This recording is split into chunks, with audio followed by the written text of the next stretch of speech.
Hey guys, this is Meredith Jierski, your child's second grade teacher here at Northside Elementary School, and welcome to virtual back to school night. I know this is really strange and super different than what you're used to, and I hate that we can't welcome you into our classroom and show you our space and tell you more about our day, but we're gonna make the best of it, and that's okay.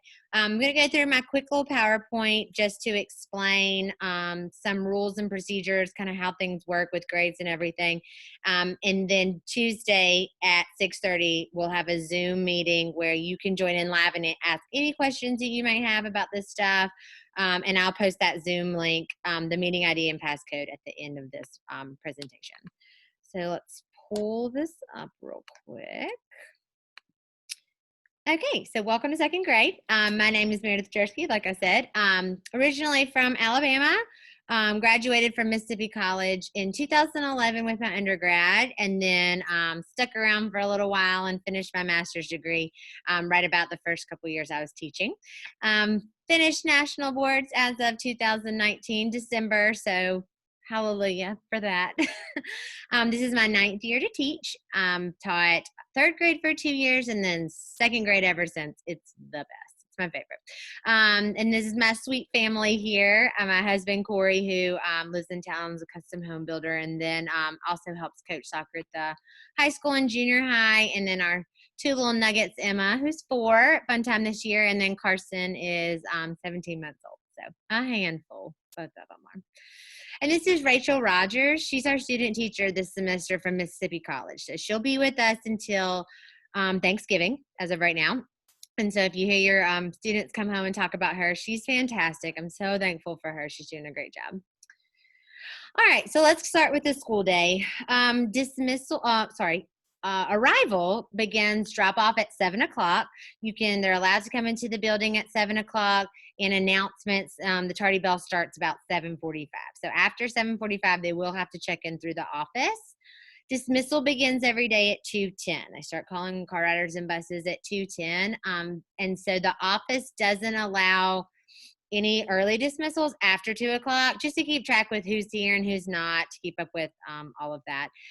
This is really important. If your child's normal mode of transportation, so at Meet the Teacher Day, you told me how your child gets home.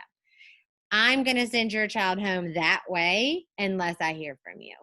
If you do need to change that mode of transportation, just send me a note in the binder, shoot me an email or a message, and that's totally fine. But we'll have kids that say, no, I'm supposed to be a car rider today, and they just happen to want to be a car rider that day. They weren't supposed to be a car rider, end up missing their bus. So I'm not going to change your child's mode of transportation unless I hear from you. All right, to be determined. I feel like that might be a common theme in this, but our weekly activity schedule, usually we have, in a perfect world, if we do all come back all together, our PE days are Monday and Wednesday, our library day is Tuesday, our art day is Thursday, and our music day is Friday. However, right now in hybrid with Team Clinton coming some days, Team Era's coming some other days, it's very different. It is posted on the back of that newsletter, the page 2 of the newsletter that's posted on Canvas, which I'll get to that in just a second. I have the daily activity schedules up until the 18th on the back of the newsletter, on this page 2 of the newsletter right now. But if we do end up coming back full traditional on the 21st, I'll remind you guys of this weekly activity schedule because it's just kind of in flux right now with weird scheduling. Okay, so lunch. We are eating in the classrooms right now. The cafeteria is still open. You're welcome to still order and buy lunches every day. We eat in here from 11:10 to 11:40. Lunch price is $2.85 for kids, a little bit more for adults. Breakfast is from 7 until 7:45. So if you'd like for your child to eat breakfast in the morning, I do ask that you let them know because we have a lot of friends who just happen to be a little extra hungry and kind of rack up a little bit of a bill with breakfast in the morning, and parents end up getting upset because they really weren't supposed to eat breakfast, but it's hard for us to tell them no because we aren't really sure if they're supposed to or not anyway. So if you can just kind of have a game plan before you get into school, whether you do want your child to eat breakfast or not, that helps us out a ton. and that's until 7:45 every day. So after 7:45, they aren't allowed to get breakfast anymore. The price for that is $1.90. You can do the My School Bucks through the CPSD website. That's the easiest way to manage lunch money. You're welcome to send cash or check to me, and I can get that turned in, but the My School Bucks account is the easiest way to go. We do have snack every day about 9 o'clock, 8:45, 9 o'clock after we have our first bathroom break. So you're welcome to send a snack. Maybe not a Lunchable. Some kids get a little confused as to what's supposed to be their lunch and what's supposed to be their snack. Something that's just going to take them 5, maybe 10 minutes to eat. Applesauce, yogurt, stuff that requires a spoon, that's fine as long as it's not taking them a super long time to eat it, because it's a working snack. We're snacking while we're continuing with our ELA block of time. So just something that's super quick and easy for them to eat. Please send that every day. And water also, I didn't put that in here, but our water fountains are not available for them to put their mouths to right now. They've been retrofitted with the bottle fillers. So they can just bring a bottle of water every day, which everyone has done a fantastic job remembering that. That would be really helpful. And I have some extras if your child does happen to forget one day. Okay, so parties. This is when I tell you about all the fun Christmas parties and Valentine's Day parties and celebrations, but I truthfully don't know what that's going to look like right now. I know we're not allowed to have any adults in the building outside of just the teachers. Parents aren't allowed in beyond the office. So we're going to just leave that to be determined. And when we get a little bit closer to that time, I will fill you guys in on that. Okay, so binders. Binders come home with students every single day. Even if they're hybrid kids that come back each day, their binder goes home and comes back to school every single day. There's a behavior calendar in your student's binder, and that looks like this. So every day, Ms. Rogers or myself will put a smiley face or a behavior code in there every single day. And you will just need to initial under each day where it says initials, parents initial that. So that's one way of communicating with you, just letting you know how their day went. That's one important thing in there. Newsletters, I'm not sending home a paper copy right now in hybrid because of the newsletters usually not ready until the end of the week, and then beginning of the week kids don't get that. So as of right now, that newsletter is just posted on Canvas, and we'll get to that in just a minute. But if we do come back traditional, I might start sending that paper copy home again. Blue take-home folders are really important. That's in their binder or their backpack every day. Please, please, please check that every single day. If we do math work in class that day, I check it real quick, make little notes on my record, and send that home. So you're able to see what we did for math, a little extra practice for you. It's a way for me to send papers that I need signed. Those blue folders are just super important to check every single day. Now, most days they might be empty, but I still would love for us to get in the habit of just checking that every day. Okay, green homework folders. Right now, homework is super chill. We'll get to that in a second. I have a whole slide for homework. And I send that home at the beginning of the week, and it's due back at the end of the week. Red folders are your graded paper folders, and those will come home on Thursdays when we have grades. You see, I have not sent those home yet because we haven't had any grades. We just had our first grade this past week with that math test. So those red folders will come home. And it's a little bit easier with weird schedule right now for me to just shoot you guys a remind message saying, hey, red folders are coming home today. Please sign and return tomorrow. So red folders is where you'll find grades, and we'll have a little bit more information on that in just a minute. Okay, so our behavior plan. A little different than what you're used to at Clinton Park. Not too bad, though. We go, instead of a color system, we go by a step system. So step 1 would be just a warning, and that's just saying like, hey, let's check ourselves. We don't need to be doing this. Step 2 would be a loss of a privilege. So part of lunch, not being able to visit with your friends, or part of recess, not being able to play with your friends, something like that. Step 3 would be a note home to the parents that has a little bit of extra homework assignment. Step 4 is a note home in addition to the parent being called. Step 5, move to an alternate setting, is that your child would go to another classroom for the day and do work in there. And then step 6 is office referral or suspension. I do not foresee this being an issue at all with this class, but just wanted to explain that to you. And the main difference between our behavior plan in Clinton Park is Ours does not refresh or start over every day. Whereas at Clinton Park, every day you started your day on green. If you get on step 1 on Monday, you're still on step 1 on Tuesday and could possibly add up those steps, if that makes sense. And again, that will always be recorded in your child's binder each day. So some of those codes would be like if you saw a T, that would be your child was excessively talking when not supposed to be, and it was disrupting instruction. A TO talking out, let's see, cheating, that would be a C. Fighting, that would be an F. Arguing, that would be an A. All those codes are on your child's behavior calendar. And so smiley face, good. A code would be we did move a step. And that code will be written next to the step your child is on. Responsibility codes are a little bit more of a third grade thing. As you know, if we moved responsibility code every time we had a responsibility slip up in second grade, these logs would be full really fast. So we're still learning those skills. So responsibility codes don't really apply to us right now. Okay, so every 9 weeks, I'll go through and I'll take up those behavior calendars and I'll count up how many steps friends have moved. So if your child has moved less than 10 steps for the 9 weeks, they get invited to our behavior party. We have glow dance parties. We've had popcorn and a movie in your pajamas party. We've had hot cocoa party. We've had all sorts Zumba parties. We have all sorts of fun behavior and AR parties. So every 9 weeks, less than 10 steps, you'll be invited to that party. Okay, so newsletters. I'm loading our weekly newsletters onto Canvas every Friday by 3 p.m. So kind of when I'm refreshing those Canvas activities right now, under class announcements, you can find our new weekly newsletter. If that's something that you would prefer me to email to you, just let me know. I'm happy to do that. If you'd like to print it, totally cool with that. That newsletter is so incredibly important, though. It has our weekly skills coming up. It gives reminders. It has our calendar on there with like kind of a week or two out what's coming up. A big thing I meant to touch on this with our binders, because with your binder coming home each day, iPads are coming home each day too.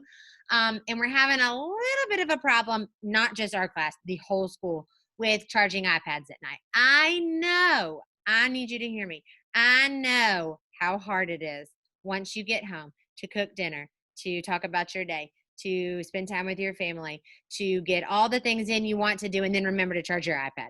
I know that, and I totally am in the same boat as you. I've come to school so many days without my iPad charged, and it's fine to an extent. We're getting better at checking our iPads and realizing, hey, I'm at school. It's the morning at 7 o'clock and my iPad's on 40%. They're getting better at recognizing I can charge that right now and when to charge it. So it's going to happen. We're going to forget to charge our iPads. I'm the same way. But if it's just maybe setting an alarm on their iPad or something to remind you guys every night, that's huge, because once we get to enrichment time, which is at 12:20 at the end of the day, we're having a lot of friends who aren't able to do their enrichment assignments and accent and speech and stuff because their iPads are dead. So just wanted to put in a little note about that. And again, I understand. I totally understand. There's so much going on at home at night. It's so hard to remember. It's just something that we've kind of noticed over the past couple of weeks. Okay, so this is our schedule going forward. So September 8th, which would be today or tomorrow, depending on when you're watching this. September 8th is Team Clinton's Day. Team Clinton comes also on the 9th, and then Team Era's comes that Thursday and Friday, the 10th and 11th. And then our last week of hybrid, as of this moment right now, Team Clinton comes that Monday, Tuesday, and Team Era's comes those last 3 days of that week. We are being told that we are fully returning in a traditional form on the 21st. That's all I know as of right now. So more information to come on that. And yes, so we'll go in with the flow right now and just going one day at a time. So that's as of right now. And if that changes, of course, I'll let you know. Okay, so those green homework folders. I've been sending this home every week. And right now, all I'm sending is a reading log. I sent that September Reado card with the front, and on the back is just a regular reading log for them to record. Their only homework right now is to kind of keep up with those Canvas assignments as needed and to read for 20 minutes every night. There is so much evidence. There is so much research proving the importance of students reading 20 to 30 minutes every single day. So that's all I care about right now, is that your kids are reading at home. Do I want them to be books on their level? Preferably. Do I want them to take the AR quiz when they come to school the next day? Yeah, that'd be great. But if that's too much to ask right now, I get it. We're in weird times. I really just want your kids reading for 20 to 30 minutes every day, to grow their stamina, to build their comprehension, to get them ready for what's coming the rest of second grade. So that's just homework right now. If we do come back full traditional, that might get bumped up some. There might be a fluency page, a math page, but if we do go back full traditional, that homework will be sent home Monday and will be due back on Friday. You can do all your homework on Monday and Tuesday. You can do it all on Thursday. It doesn't matter to me as long as it's all done and turned in by Friday.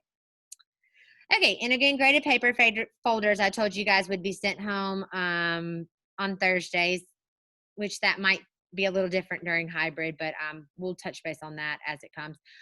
Your papers will be in there. If you could just review those over with your child, look at them, go over them together. There will be a sheet for you to sign, just saying, yep, I saw them, I got them. And then everything gets returned to me the next day. Please send back those graded papers the next day, because we keep a record, we keep a file of all your child's entire graded papers for the whole entire year.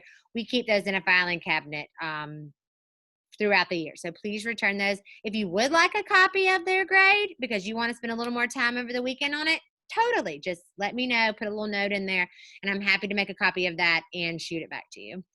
Progress reports and report cards will always be sent home in these red folders as well. So that's where you, and when you know it's time for progress reports and you know it's time for report cards, I'll let you know, and red folders is where they'll be. Okay, so positive rewards. We do lots of this. I have an awesome pirate treasure box this year with tons of super cool toys and treats in it. If we come back full traditional, we'll break into 4 teams within the class and start earning gold pirate coins, kind of Harry Potter style, where you're earning house points to see which team wins by the end of the year. So lots of fun with that. Okay, so let's talk about grades for a minute. As of right, I can tell you for sure our grade plan for this first 9 weeks. Beyond this first 9 weeks, we really don't know what that's going to look like yet. So this first 9 weeks, your student will have 6 language grades and 6 math grades. Those 6 language grades will be 2 STAR assessments, 2 reading fluencies, and then 2 paper and pencil tests. They already took 1 STAR assessment. That was our baseline. That was for us to kind of see where we were coming off of weird first grade. They will take another one in the middle of September and another one in October, right before the end of the 9 weeks. And we have a scale that we use to gauge, based on this level, your score would be this. So they'll get grades for that. 2 reading fluency assessments. We've done one of those. The intervention teachers actually did this, and I will send home something with documentation on what your child's grade is for that. And again, it's based on this many words per minute, you get this score. Based on this many words per minute, you get this score. And our goal for the end of second grade is to have every child reading fluently 120 words per minute. So by Christmas, we want to be at about 90 to 100, and then May 120. So that scale is made based off of that. And then 2 paper and pencil tests. That's going to be like the one that we'll take this week, the Unit 1 week 4 assessment. And that's a paper and pencil test, which is very similar to the practice test that will come home. So that's this first 9 weeks. The rest of the 9 weeks, I will make another video and update you guys once we figure out what that's going to look like. Okay, our math grades for the first 9 weeks. And again, just like language, I know the first 9 weeks for sure. I'm not real sure beyond that. It's again 6 math grades. So just like language, you're going to have the 2 STAR assessments. We took our baseline, and then we'll take 2 more. 2 math fluency assessments, which I'll tell you what those look like in just a second, and then 2 paper and pencil assessments, one of which they've already taken. Well, the one team will take it this week, but that's the paper and pencil one right now. Rest of the 9 weeks, we shall see. Okay, so the fact fluency assessment, it's 25 mixed addition and subtraction facts. It'll always be 25. The only thing that's going to change is the time you have on it. So the first time they take it, they're going to have 3 minutes to complete all 25 facts, unless they have an accommodation plan, which allows for extra time. After Christmas, we switched to 2 minutes. So it'll be 3 minutes and then 2 minutes. Flashcards are great to practice with at home. That Reflex Math app that they already have, extramath.org, those are great resources to practice that. And we practice this in the classroom as well. Okay, AR. I know you guys know all about some AR from Clinton Park, but AR is super awesome and important. And I know that sometimes it may feel like we put too much of an emphasis on this program, but it really does give us really good data. And like I said before, there's so much research and evidence on the importance of students reading every night and retaining and comprehending what they are reading to grow themselves as learners. So your student has been assigned a reading level. They have a sheet in the classroom and in their binder that has those levels, and they're going to change. And I'll mark it in that binder every time they do change. Everyone's goal right now for points this first 9 weeks is 25. I'm trying to get every child to earn 25 points by October 9th. And you can log into AR and they'll show you their little flower. They know how to look at that to see how many points they have. And just like behavior parties, we have AR parties. We like to party in here. We have AR parties for those who meet their goal at the end of the 9 weeks. And we also have a prize patrol that visits every 2 weeks. They haven't come yet this year, but based on goal increments like 5, 10, 20, 25, they'll earn prizes for getting AR points. I know it sounds like a lot to earn one, well, to some of you it might. It sounds like a lot to earn 1 point a day, but we read a book together in class and take a test on it every single day. And then that's half a point if they make a 100. If they're reading books at home every night like they should be and come to school and take a quiz and make 100, that's another point. Enrichment friends oftentimes get another book. So it shouldn't be hard for us to take earning 1 point a day. But that's kind of my goal for us this year. Okay, so communication. Totally all about some open line of communication. I think that's super important. And I feel like we've done a great job of that so far. Their behavior calendar is one way you can mark notes in there. Emailing me is the best way. That is the easiest way for me to get notifications and respond back to you quickly. I like school status. I'll message you on school status if I really need to get in touch with you quickly because I know it comes to your text messages on your phone. I would prefer if you are messaging me and it's really emergency or not to send it via email. My school status does not give me notifications very quickly. They're super delayed. So it could be the next day before I see your school status message. I don't check that every day unless I have a notification. So email is preferred. Blue take-home folders, you can stick a note in there. We have our Instagram page too where you can see all that stuff on there to comment on the pictures and stuff as well. Okay, most of you have done this. Yay. Good job. Thank you. If you have not joined our Remind, please, pretty please do this. This is so much easier than me typing out a big long email and pasting all the parents' emails in there. So I would love if you could do this. You could pause this video and do it right now. If you would send the text message at Jierski to the phone number 81010. That'll get you logged in and that'll get you set up. And that is my #1 way of communicating with you. I can schedule reminds ahead of time. That is my easiest way to send you messages. So that's super important. Okay, school fees are $50, which most of us have already taken care of, unless you fill out a fee waiver, which that's due within the first 20 days of school. So we're probably coming pretty close to that. We are not allowed to send you report cards or give you access to Power School without this school fee being paid. So super important. Easiest way is to go to My School Bucks again and just pay that $50 fee on there. And if you have any trouble with that, just let me know. Cash or check can be sent to school as well. Okay, box tops. This is fun and easy. It's a good way for us to earn money for our school. It pays for professional development. It pays for technology. It pays for supplies and things that we need. And it's so incredibly easy. You just download the box tops app on your phone, scan your grocery receipt every day. We do this every Sunday, and you'll earn money for the school. It's that easy. And we have lots of contests throughout the year for classes and individuals who earn the most box tops. So that's an app now. All right, your Scholastic Book Club papers for this month have come home. The easiest way to order is to go online, scholastic.com/book clubs, and our class code is on the back of that order form. You get free books, and we get bonus points by ordering online.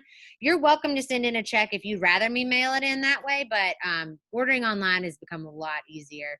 This is a great way to get books for you to read at home, and for every book you order, we get free books in our classroom, which is so nice to get new, fresh books that the kids are interested in. Epic and Mayan are on your kids' iPads too, so these are great resources for reading at home too. I do believe Epic right now shuts off about 3 or 4 o'clock, but Mayan, we pay for that, and it's 24/7, 365 days a year. You can read, and there's thousands of books on there, and they all have the audio feature to them, so I really like that. Okay, that's all I have. And it was a lot, I feel like. Okay, so we're going to Zoom together, depending on when you're watching this today or tomorrow. And that Zoom is going to be at 6:30. And the meeting ID right here, 250-026-2587, and the passcode is pirate. So be thinking about those questions you might have, anything I might not have addressed. Please let me know on the Zoom. Ask all your questions. I love your children. I love this job. I love this place. We're having a great year despite a pandemic. So thank you for trusting me with your children. That's not something I take lightly. So I'm super thankful for you and your support throughout this school year already. And it's just the beginning. So I'll see you guys on the Zoom Tuesday at 6:30. And we'll see you later. Thanks, guys. Bye.